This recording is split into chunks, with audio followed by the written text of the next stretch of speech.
Just before we went to broadcast, I spoke with Lord Nicholas Stern, the prominent British climate economist, the former chief economist for the World Bank. I asked him about how the United States will allow the words loss and damage in the Paris Accords only if it's agreed that the U.S. is not liable for paying for that loss and damage. We're back to the difference between voluntary and formal. Voluntary in this context is much more powerful. We as rich countries, I'm from the UK, I count the UK as a rich country along with the United States, have grown rich on high fossil fuel economies, high carbon economies. We have some responsibility. We're richer, and richer people have some responsibility, and we are better equipped with technologies. All those things give us, I think, a moral responsibility to be helpful. And I think that is what is going to drive the collaboration, the help with adaptation, the help with the damage. That's the way to go. Formal structures, in my view, in this context, can produce conflict, contrariness, and can be counterproductive. That's Lord Nicholas Stern, the prominent British climate economist. We're going to hear more from him later. But Cheok Ling, you are Malaysian with the Third World Network, but you're based in Beijing. Can you talk about what loss and damage is? Loss and damage is very much what we just heard Candy talk about. I mean, when we say that climate change impacts on us and we have to adapt, but there is a point where you cannot adapt anymore. For example, when the sea level rises on the coastal areas of small islands or Bangladesh or India or China, and the agricultural lands can no longer be used for planting our food, and it's a permanent damage. There's no way you can adapt. That's loss and damage. When we have glacial melting, and there's no way you can replace the ice because we have warmed it up too much, that's loss and damage. And this is a specific aspect of permanent loss. Some of it can be slow over time. And this is something that we fought hard 3 years ago to get as an acknowledgement that loss and damage has to be treated as a separate form of reparation. But the United States has refused at all to even allow the words loss and damage to appear. And the only way there may be a general reference will be to have a permanent waiver by countries here of any liability or compensation notion. And I just want to quickly add from what Candy was saying. One of the things that Mr. Kerry said last night in the closed-door negotiations is that it is regrettable, but he cannot go back to Washington with a legally binding agreement that has got legally binding cuts in emissions or legally binding finance. So we see the struggle for us in the South for reducing emissions, the same struggle as our brothers and sisters in the North.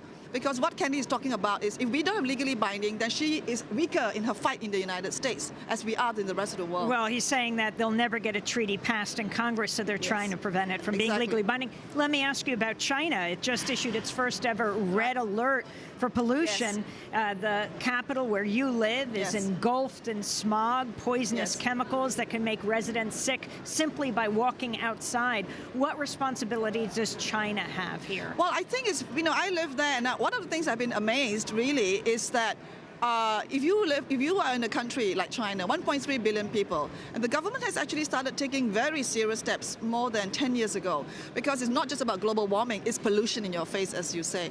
So if you look at China's climate actions in the last 6-7 years, they have had 5-year plans as part of the development plan, and they have submitted to the United Nations here a very ambitious plan in the next 20 years to 30 years. And they have no choice. They have to cut emissions and make pollution go away. But for a country that's very dependent on coal, for 1.3 billion people who are still, of which 200 million are very poor, it will take a lot to switch over to renewables. They are doing it, and we all recognize they're doing a lot. Not enough, but everybody must do. We don't see fair actions by Japan or the United States. We need everybody to work. So China is doing its part.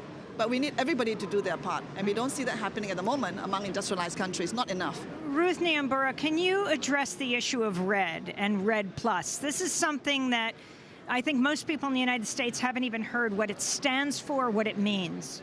All right, so REDD refers to reducing emissions from deforestation and forest degradation. So this is under the UN, which basically, it's basically a mechanism that deals with that was basically deals with forest loss and the amount of, just basically forest loss, deforestation all over the world, but specifically in the global south, countries like Indonesia and Brazil, for example, which have had immense amounts of forest loss, be it from illegal loggers or just conversion of just change of the use of forests to agriculture and to homes. So REDD is labeled as a solution to the climate crisis. That's what the United Nations, that's what parties here would love us to believe. But it hasn't been a solution to the climate crisis, because what we've seen is that it has given polluting countries in the developed world and corporations the ability to say that I will continue to pollute as long as I pay for forest rehabilitation in the global south. So fracking companies in North Dakota, for example, Candy, could continue to do that if they pay to protect a forest in Southeast Asia, for example, or Africa. Exactly. So at the very heart of it, before we even go further, the climate crisis has been caused by greenhouse gas emissions. So it does not stop greenhouse gas emissions, because it clearly gives them it gives them a path to say that I will continue polluting as long as I can solve something elsewhere. So what we've seen, for example, in the case of Kenya and the Sengwer community, we've seen that indigenous people mostly are getting evicted from their land, because you're getting institutions like the World Bank, the United Nations, countries, for example, Norway, coming into governments and saying that we're going to give you this amount of money, $10 million, for you to conserve the forest in this particular area.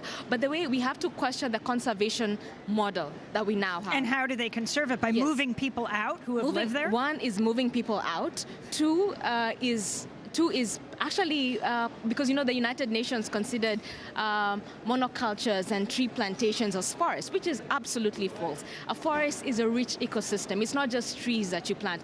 Most of the trees also being planted are not indigenous to the area. It's trees like pine and eucalyptus that take up so much water and completely change the ecosystem in the area. And another thing, with conservation efforts such as this, it's basically, and I'm sure Candy would agree with this whole idea that indigenous people or local people or people from the global south don't value nature, don't value their ecosystems. We've been protecting our ecosystems for thousands of years. So it's basically coming in and saying that we know what is best, you don't know what is best. Very quickly, where you go from here, the famous line among civil society, it's not the road to Paris, but through Paris. Will any of you be out on the streets tomorrow despite the state of emergency and ban on protests?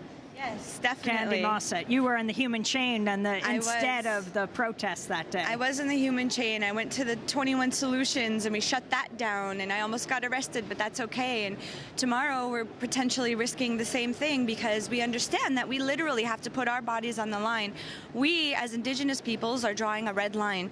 We're actually going to be meeting for ceremony in the morning at Notre Dame. We're going to be marching over to the Lock Bridge and doing a bit of a theater and staged event there that we're inviting people to, and it'll be something to see, because we're gonna draw the red line against this, and we're gonna educate people on what they need to know about how to solve the climate crisis. Ruth, definitely going to be there. I mean, for me, it's basically one. I live in a space where the effects of the climate crisis can be felt, but also adding on to that, you cannot criminalize the right of people to protest. You cannot do that. So for us, beyond saying that we must stand for climate justice, that we have the solutions, we have the alternatives, it's basically also speaking out against the criminalization of dissent that we can see in this building, because it's heavily militarized.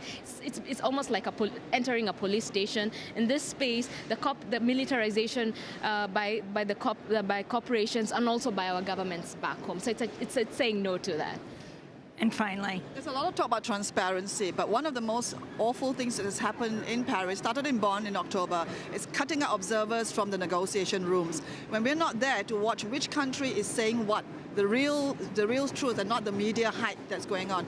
It's very important for us to fight to be able to know what's happening inside, so that we can all, inside and outside, really let the people know which are the real blockers among the different countries and governments, and where the corporate power is so strong. So our work will continue to be inside and outside, but we will have to mobilize a lot of public opinion, definitely. Chi Oakling, I want to thank you for being with us. Based in Beijing, Third World Network is her organization, which is based in Malaysia. Ruth Nyambura with the African Ecofeminist Collective in Kenya, and Candy Massett, Indigenous leader from North Dakota in the United States. This is Democracy Now! When we come back, we'll be speaking with a leading glaciologist, and we'll be talking with a leading climate economist. Stay with us.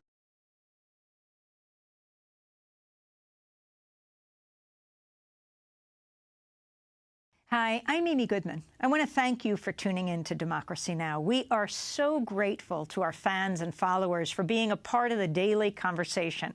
By choosing a news source that's committed to the truth, you're carrying the message of independent media, reaching hundreds of thousands of people every day.